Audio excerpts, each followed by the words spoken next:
नमस्कार दोस्तों, आप सुन रहे हैं पहचान पब्लिकेशन की पेशकश जैसे लिखे थे ख्वाब। और मैं आनंद मोहन झा आप सबका सम्मान करता हूं, सादर आमंत्रित करता हूं। आज की जो हमारी कहानी है कि उसने कहा था मैं हूं ही नहीं, जिनकी लेखिका आज हमारे साथ जुड़ी हुई हैं पायल नेभांडा जी। तो पायल जी, आपका स्वागत है। शुक्रिया। जैसे कि ये जो कहानी है नैना और अमन की, इस कहानी में अमन अचानक से गायब हो जाता जी, है। तो नैना बेचैन हो जाती है कि यार अमन कहाँ चला गया। जी, और फिर उसी के संदर्भ में पूरी कहानी चलती रहती है। बिल्कुल। बीच में बदलाव आता है, उतार चढ़ाव आते रहते हैं और एक नया रोमांच आता है। जी। तो मैं आपसे जानना चाहूंगा कि इस कहानी को लिखने के पीछे आपका उद्देश्य क्या था? ये कोई काल्पनिक घटना है या रियल में कुछ ऐसा हुआ था? शुक्रिया आनंद जी कि आपने मुझसे ये सवाल पूछा। बेसिकली जो कहानी लिखने के पीछे तात्पर्य था, वो ये था कि मुझे कुछ लिखना है और क्या लिखना है ये ज़हन में था ही नहीं। अच्छा। ये जो कहानी मैंने लिखी है, ये प्रॉपर एक इमेजिनेशन है। इमेजिनेशन को इमेजिन करके ही मैंने सब कुछ लिखा है, इसका वास्तविकता से कुछ लेना-देना नहीं है। ओके, तो एक्सीडेंटली आपने ये कहानी लिख जी। दिया। तो इससे पहले भी आपने कोई कहानी, कोई उपन्यास, कोई कविता संग्रह लिखी है या आपकी पहली पुस्तक है? मैंने कुछ नहीं लिखा, मैं पहले पोएट्री करती थी और एज़ अ कंटेंट राइटर भी वर्क करती थी, लेकिन कहानी मैंने पहली बार लिखी है क्योंकि एक मेरे बहुत अच्छे दोस्त ने मुझे बोला कि आपको कहानी लिखनी चाहिए, तो मैंने ये छोटी-सी कोशिश करी। तो जैसा कि आपने कहा कि ये पूर्णतः काल्पनिक है, जी, क्योंकि आपके ज़हन में था कि आपको कुछ लिखना है और काफ़ी समय से आप कोशिश कर भी रही थी कि मुझे कुछ लिखना है और फिर आपने ये लिखा। जी, उसने कहा था मैं हूँ ही नहीं। जब कहानी में जो किरदार है नैना और अमन, तो जैसे ही दोनों नज़दीक आते हैं, उन दोनों में कुछ फीलिंग्स आती है और जैसे ही वो फीलिंग्स परवान चढ़ने लग जाती है, अमन अचानक से गायब हो जाता है। जी, और फिर नैना जो है वो बेचैन हो जाती है और उसी के पीछे इर्द-गिर्द एक पूरी कहानी चलती रहती है। जी। तो जैसा कि आपने मुझे पहले ही कह दिया है कि एक पूर्णतः काल्पनिक कहानी है, तो मैं जानना चाहूँगा कि इस कहानी की जो नायिका है नैना, उस नैना के ज़रिए लेखक क्या दर्शाना क्या चाहता है?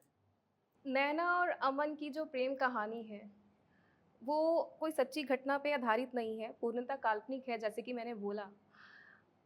आनंद जी, बात ये है कि मुझे ना शुरू से ही ये जो हॉन्टेड चीज़ें होती हैं, ये सिर्फ़ मैंने किस्से कहानियों में नहीं पढ़ी हैं। मैंने इनको अच्छे तरीके से एक्सपीरियंस किया हुआ है कि कुछ चीज़ें होती हैं, होकर भी नहीं होती हैं। तो बस मैं उन चीज़ों को अपनी कहानी के ज़रिए लोगों के सामने लेके आना चाहती थी। जो नैना है, वो एक ऐसी दुनिया में रहती है जहाँ पे किसी को किसी से कोई मतलब नहीं होता। उसको ऐसा शख्स चाहिए होता है कि जो उसको समझे, जो उसके साथ रहे, जो शोर-गुल से दूर उसको कहीं अच्छी-सी दुनिया में लेके जाए, सिर्फ़ जहाँ पे वो हो और साथ में उसका साथी। तो वो ऐसी एक अपनी मन घड़त कहानी कह लो या फिर वो ऐसी दुनिया में खुद ही चली जाती है जहाँ पे इल्यूज़न बेसिकली। इल्यूज़न कि अमन उसकी ज़िंदगी में है, पर अमन तो है ही नहीं। अब कहानी पढ़ते-पढ़ते जो हमारे जो रीडर हैं, वो इसको इल्यूज़न मानेंगे, जैसे कि आपने भी अभी कहा इल्यूज़न, पर ये इल्यूज़न नहीं होता। अमन था, लेकिन अमन नहीं था। इट मीन्स कि उसकी रूह थी, पर वो थी, पर अमन नहीं था। चकाचौंध रोशनी में भी, बहुत बड़े भीड़ में भी आप कई बार तन्हा रहते हो, कई बार अकेले रहते हो। उस वक़्त आपको एक ऐसा साथी की आवश्यकता होती है, ऐसे साथी की ज़रूरत होती है, जो आपको लोनली फ़ील ना करवाए। जी, जिसके साथ रहकर आप खुश हो सको, कुछ उसकी सुनो, कुछ अपनी सुना सको, गुनगुना सको। जी। तो इसी संदर्भ में जो मैं हूँ ही नहीं, उसने कहा था मैं हूँ ही जी। नहीं। मतलब ये वाक्य कहानी में मतलब ये कुछ समझ नहीं आया मुझे। देखिए, ये बहुत अच्छा प्रश्न पूछा आपने। उसने कहा था मैं हूँ ही हुँ, नहीं। ये जो टाइटल है, पूरी कहानी ही इसके इर्द-गिर्द घूमती है कि उसने कहा था मैं हूँ ही नहीं। ये किसने कहा था, क्यों कहा था और किस बेसिस पे कहा था? तो ये जो स्टोरी है, ये है ही नैना की स्टोरी, क्योंकि जब वो अमन जब जाने लगता है, तो वो उसको बोलता है कि मैं हूँ नहीं, लेकिन वो उस टाइम पे वो ऐसी पीड़ा में होती है, उसके जाने का उसको गम होता है कि वो मुझसे दूर जा रहा है, तो वो सोच नहीं पाती है। तो वो उसको हर बार उसकी हर बात को रिकॉल करती है, उसको याद करती है, उसके पास उसका कॉन्टैक्ट नंबर नहीं होता, उसके पास उसका कोई पता नहीं होता, तो वो पागलों की तरह बिहेव करने लग जाती है। लेकिन फिर उसके जब मन में विचार आता है कि नहीं, मुझे शायद वहाँ जाना चाहिए जहाँ अमन मुझे लेके जाता था। तो अमन वहाँ पे आता है और फिर वही चीज़ वो रिपीट करता है कि मैंने तुम्हें बोला था कि मैं हूँ ही नहीं। फिर वो उन चीज़ों को रिकॉल करते हुए उनको कनेक्ट करती है, फिर उसको पता लगता है कि वाक़ई वो तो था ही नहीं। बेसिकली ये अमन की रहस्यमयी ऑप्शंस कह सकते हैं कि उसके अंदर वो उसको लेके जाता था। वहाँ वो दोनों एक एक अलग ऑरा क्रिएट करते थे, एक अलग दुनिया में रहते थे। अ, देखिए मैं इस चीज़ पे प्रकाश डालना चाहूँगी कि आपको भी पता है कि एक दुनिया वो है जहाँ हम रहते हैं, मुझे नहीं पता। मतलब आप बताओगे तो पता चल जाएगा। पर ये तो पता है एक दुनिया ये है जहाँ हम रहते हैं जी। और एक दुनिया वो है जहाँ पे हमने सिर्फ़ सुना है, किस्से कहानियाँ अपने बड़े बुजुर्गों से सुनी हैं। कौन-सी दुनिया? भूत-प्रेतों की दुनिया, अच्छा। रूहों की दुनिया। अगर इंसान है, शैतान भी है। नेगेटिविटी है तो पॉजिटिविटी भी है। अगर अच्छे इंसान हैं, बुरे इंसान भी हैं, वैसे ही अच्छी रूहें भी हैं और बुरी बुरी। रूहें भी हैं। तो मैं यही कहना चाह रही हूँ कि जैसे हम इतने सारे लोगों के बीच में अगर अकेला महसूस कर सकते हैं, तो उस दुनिया में भी लोग अकेला महसूस कर सकते हैं। यही वजह थी कि उन दोनों की जो कनेक्टिविटी आपस में हुई, बस फ़र्क ये था नैना एक इंसान थी और अमन के पास इंसानी शरीर नहीं था। नहीं। तो बस यही मेरे कुछ सवाल थे, जो मुझे आपसे जानने थे। मैं जानना चाहूँगा कि आप दर्शकों को अगर आप कहेंगे कि ये किताब पढ़ें, ये कहानी पढ़ें तो क्यों पढ़ें? बहुत अच्छा क्वेश्चन है कि आपने मैं मुझसे ये हमेशा अच्छा पूछा। क्वेश्चन ही पूछता हूँ मैं। मैं भी अच्छा जवाब दूँगी कंटिन्यू। कि रीडर्स ये बुक और ये स्टोरी क्यों क्यों पढ़ें? पढ़ें? बचपन में हमें जब हमारी मम्मी, नानी, दादी या हमसे बड़े जब कहानियाँ सुनाते थे, तो हमें भूत-प्रेतों की कहानियाँ सुनने में बहुत मज़ा आता था। एक एक अलग तरह से रोंगटे खड़े हो जाते थे। मुझे लगता है कि अभी भी जब हम बोल रहे हैं, आप जब सुन रहे हैं, तो उनके भी रोंगटे खड़े हो गए होंगे क्योंकि ये वर्ड ही ऐसा है, रहस्यमय दुनिया है जिसके बारे में किसी को कुछ नहीं पता। ठीक उसी तरह नैना उस दुनिया में जा तो नहीं सकती, लेकिन उस दुनिया से लोग यहाँ आ सकते हैं और ये सच्चाई है। इसी सच्चाई को मैंने अपने शब्दों में पिरोने की कोशिश करी है। इसीलिए लोग जो हैं, जो इन चीज़ों पे बिलीव करते हैं, जो नहीं भी करते हैं, वो भी पढ़ सकते हैं क्योंकि स्टार्टिंग में ही जो टाइटल है, वो अपने आप में ही पूरी कहानी को एक क्यूरियोसिटी बना देता है कि क्या होगा इसमें? उसने कहा था मैं हूँ ही नहीं। तो दोस्तों, कहानी कि उसने कहा था मैं हूँ ही नहीं, हमें ये सिखाती है कि भले ही कुछ समय के लिए हमारी ज़िंदगी में कुछ ऐसे लोग आते हैं, थोड़ा समय हमारे साथ बिताते हैं, उसके बाद वो चले जाते हैं।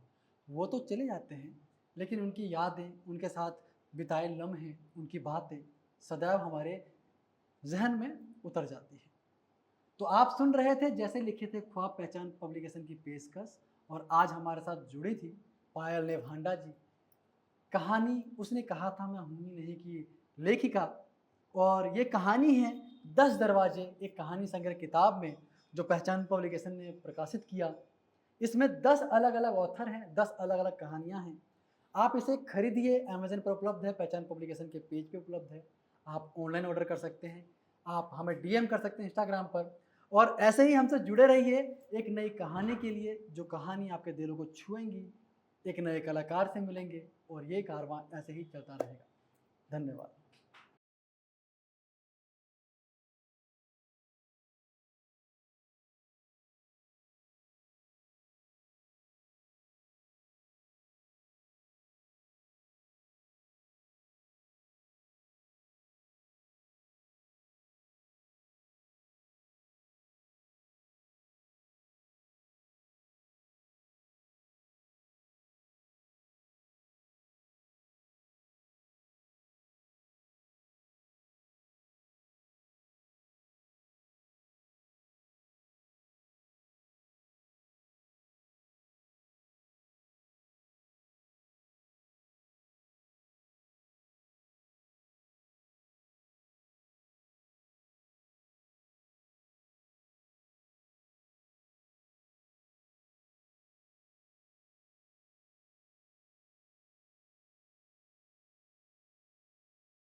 देखिए, इसके ऊपर मैं थोड़ा प्रकाश डालना जी चाहूँगी जी कि ये आपको भी पता है कि सिर्फ प्रकाश थोड़ा शिफ्ट हो रहा है ठीक है जी जी इसके ऊपर प्रकाश अब मैं डालिए। पॉडकास्ट में खो गई थी।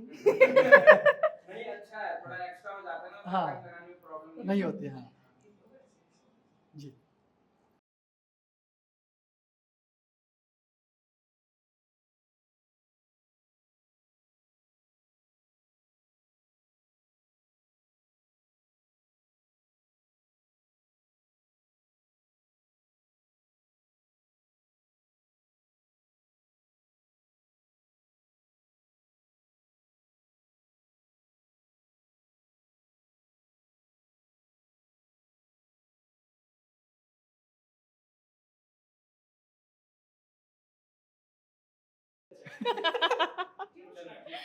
Okay start. कहाँ थी? अच्छा, आप तो आप आपको थे कि पूछना हाँ था। मतलब रूह की दुनिया भी होती है, पॉजिटिविटी है, नेगेटिविटी भी है, जी, भूत है, प्रेत है, आत्मा है, चुड़ैल है, जी। भगवान भी है।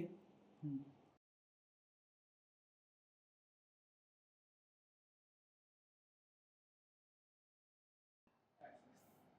नमस्कार दोस्तों, मैं आनंद मोहन झा। बीटीएस भी डाल भाई स्टार्ट करने से पहले टोक दिया यार इसने। बीटीएस भी डालना, ठीक है? हाँ, ठीक है। इतने मुश्किल से प्रिपेयर किया था खुद को। चलो। ओके